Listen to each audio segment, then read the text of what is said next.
হ্যাঁ, এজন্য আমার অনুরোধ রইল, এটা যুবকের জিন্দেগি বদলানো দরকার, নওজওয়ানের জিন্দেগি বদলানো দরকার।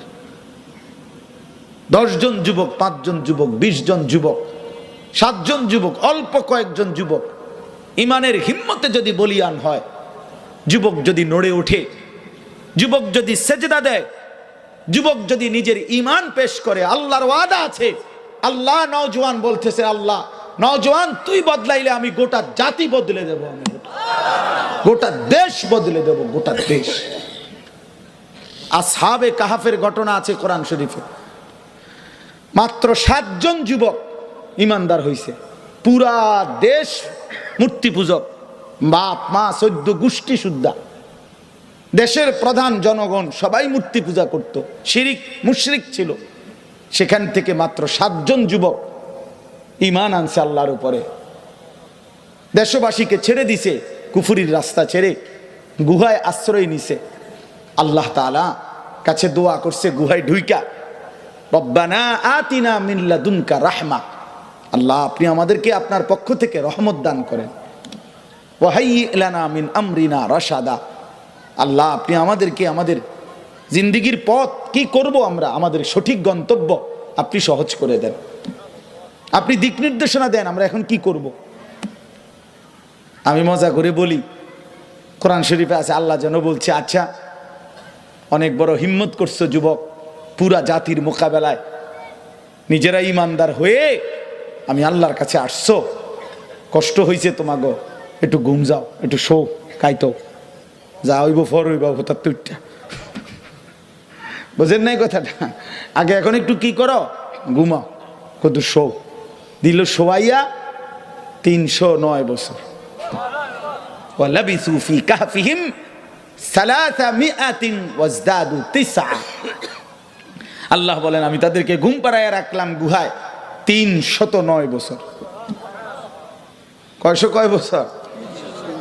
309 বছর মানে 24 ঘন্টা। কি বুঝছেন আপনি? 309 বছর। তো আমার বলা হলো যে ছেলেগুলো যেন জিজ্ঞাসা করলো, আল্লাহ বললাম আমার জাতির জন্য দিক নির্দেশনা দেন, আমাদের জীবনের পথ বলে দেন, কি করমু, আপনি দিলেন হোতাইয়া। বুঝেন না? আল্লাহ তাআলা যেন বললেন, বান্দা শুনো, তোমরা ঘুমাও, তোমাদের ঈমান তোমাদের হিম্মত আমি আল্লাহর এমন পছন্দ হইছে, তোমাদের ঈমানের বরকতে হিম্মতের বরকতে তোমাদেরকে ঘুমের আইখাই আমি আল্লাহ পুরা জাতি আমি আল্লাহ বদলে দেব। কোরআন শরীফে আছে 309 বছর পরে সেই যুবকরা ঘুম থেকে উঠে মহল্লাবাসী দেশবাসীকে দেখছে সকলেই ইমানদার, বাদশাও ইমানদার।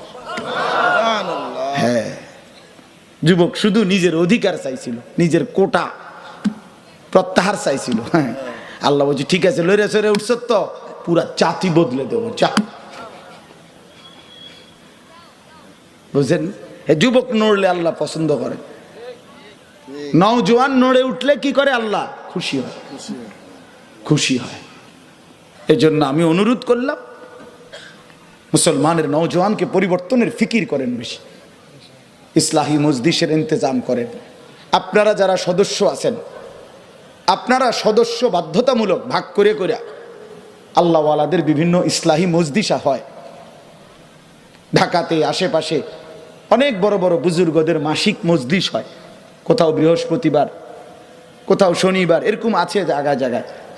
এগুলোতে আপনাদের ছেলেদেরকে নিয়মিত পাঠাইবার ফিকির করবেন যে এই মাসে আমরা 10 জন ঢালকানগর হজরতের খানকায় যাব, এই মাসে আমরা 10 জন শায়েখ আল্লামা আমার শায়েখ মুফতি মুশতাকুর নবী কাসিমি হজরতের মজলিসে যাব।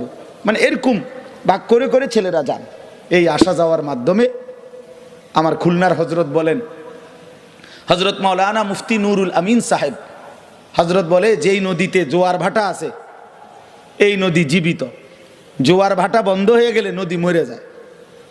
তো যে আল্লাহওয়ালা, যেই মুমিন, যেই মুসলমান আল্লাহওয়ালা হক্কানি রব্বানি মুত্তাকি ওলামায়ে কেরামের কাছে আসা যাওয়া করে, এই মহব্বত এই সম্পর্ক জীবিত।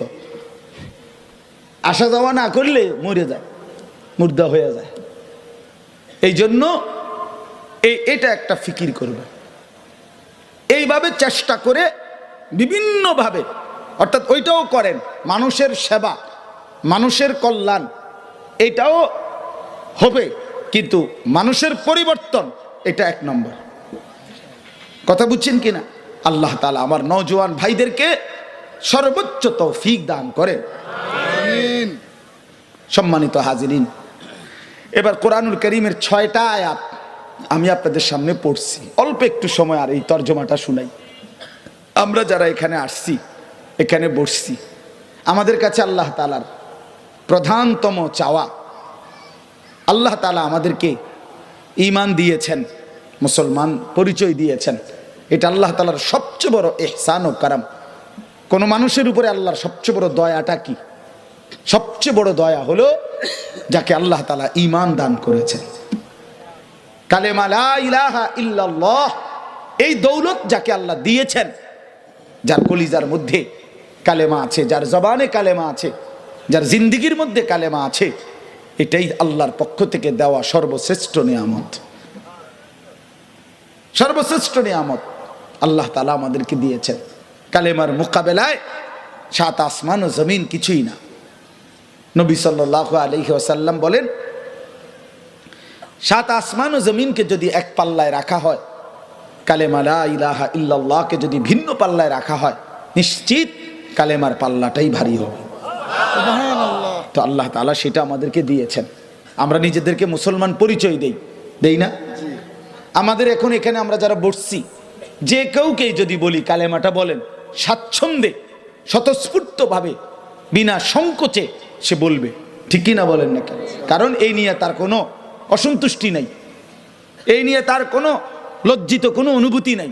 এমন না যে আচ্ছা হুজুর কইছেন, কইতে আছে একটু চিন্তা করে লই কমু কিনা, হ্যাঁ 2-1 রে জিগাই, আমারও তো কিছু লোক আছে, এমন কেউ বলবে? এত বড় গাদ্দার আশা তো করি এখানে নাই, ঠিক কি না?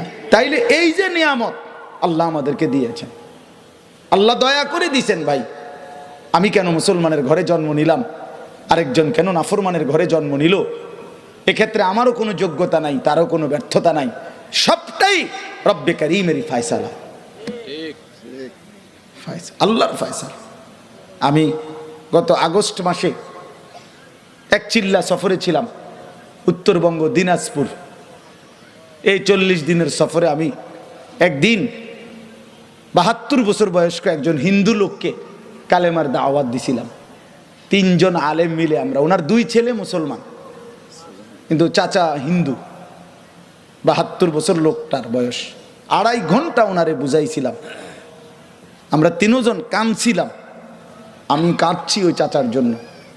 কতভাবে বললাম ওনারে, কত কিছু বললাম, সর্বোচ্চ শক্তি দিয়া বলছি, মহব্বত দিয়া, চোখের পানি দিয়া বলছি, চাচা উনি এটা বলে ঈশ্বর অদ্বিতীয়, ঈশ্বরের কোনো অংশীদার নাই, তাই বলছি চাচা এইটাই কালেমা, এই কথাইটাই আমরা লা ইলাহা ইল্লাল্লাহর অর্থ এইটাই। আপনি এটা শুধু এই লা ইলাহা ইল্লাল্লাহ মুহাম্মাদুর রাসূলুল্লাহ কালেমাটা বলেন, আপনি আজীবনের জন্য অনন্তকালের জাহান্নাম থেকে বাইচা যাবেন। কিন্তু সেই ভদ্রলোক বলতেছে না, আমি এটা বলবো না, কোনোভাবেই বলে নাই। তো আমি আমার 26 জন সাথী ছিলাম, আমরা 16 জন আলেম এক জামাতে আমরা ছিলাম। তো এই জামাত সাথীদের কাছে আইসা আমি বললাম, দেখেন 72 বছর বয়স্ক একটা লোক আজ জীবনের 72 বছর পার করে ফেলছে, কিন্তু কোনোদিন তার জবান দিয়ে তার মালিকের নাম উচ্চারণ হয় নাই। আর আমি আপনি নওজোয়ান ভাই, তোমরাও শোনো ভাই, সেই ছোট্টবেলায় 2 বছর বয়স থেকে মায়ের মাধ্যমে, বাবার মাধ্যমে, মক্তবের হুজুরের মাধ্যমে কত হাজারবার এই পর্যন্ত আমরা এই কালেমা এই জবান দিয়ে উচ্চারণ করতে পারছি।